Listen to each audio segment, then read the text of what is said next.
এবং আপনি শুনলে অবাক হবেন, আমাদের এই যে ছোট্ট ব্রেনটা খুব বেশি না কিন্তু ওজন, একটা প্রাপ্তবয়স্ক মানুষের হিউম্যান ব্রেনের ওজন কত ধারণা আছে কারো? হ্যাঁ, কত? 3 pound, on an average 3 pound, মানে 1.5 কেজি। এই 1.5 কেজি ওজনের ব্রেন দিয়ে আমরা পৃথিবীতে এই সভ্যতাগুলো বিনির্মাণ করেছি। এবং আপনি শুনলে অবাক হবেন, আমাদের এই ব্রেইনের মেমোরি ক্যাপাসিটি, মেমোরি স্টোরেজ অনেক বেশি। বিজ্ঞানীরা গবেষণা করে ওনারা জানিয়েছেন যে আমাদের হিউম্যান ব্রেইনের মেমোরি হচ্ছে 2.5 পেটাবাইটস। আপনারা মেগাবাইটের নাম শুনেছেন, গিগাবাইটের নাম শুনেছেন, পেটাবাইট হয়তো অনেকে শুনেন না। পেটাবাইট আরো অনেক বেশি, অনেক বড়। তো 1 পেটাবাইটে হয় 1 মিলিয়ন গিগাবাইট। আই রিপিট, 1 পেটাবাইটে হয় 10 লক্ষ গিগাবাইট।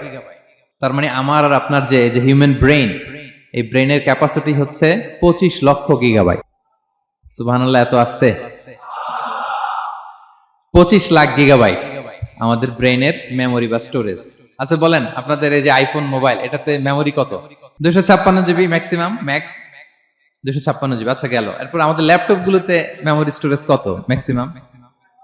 সাধারণত 500 জিবি, যারা খুব বেশি নেয় হয়তো 1000 জিবি, 1 টেরাবাইট, তাই না? এই তো। তাহলে আমাদের ল্যাপটপ গুলোর মেমোরি স্টোরেজ হচ্ছে 1000 গিগাবাইট। তাতে সারা দুনিয়াটাই যেন এটার ভিতরে ঢুকিয়ে রাখা যায়, ঠিক কিনা?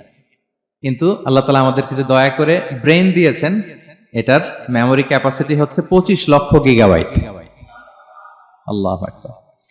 এবং আপনি শুনলে অবাক হবেন, এই ব্রেনের ভিতরে আল্লাহ তাআলা অনেক নিউরন দিয়েছেন, মানে স্নায়ু কোষ, যে নিউরন গুলো ব্রেনের মেসেজ গুলো, ইনফরমেশন গুলোকে ট্রান্সমিট করে।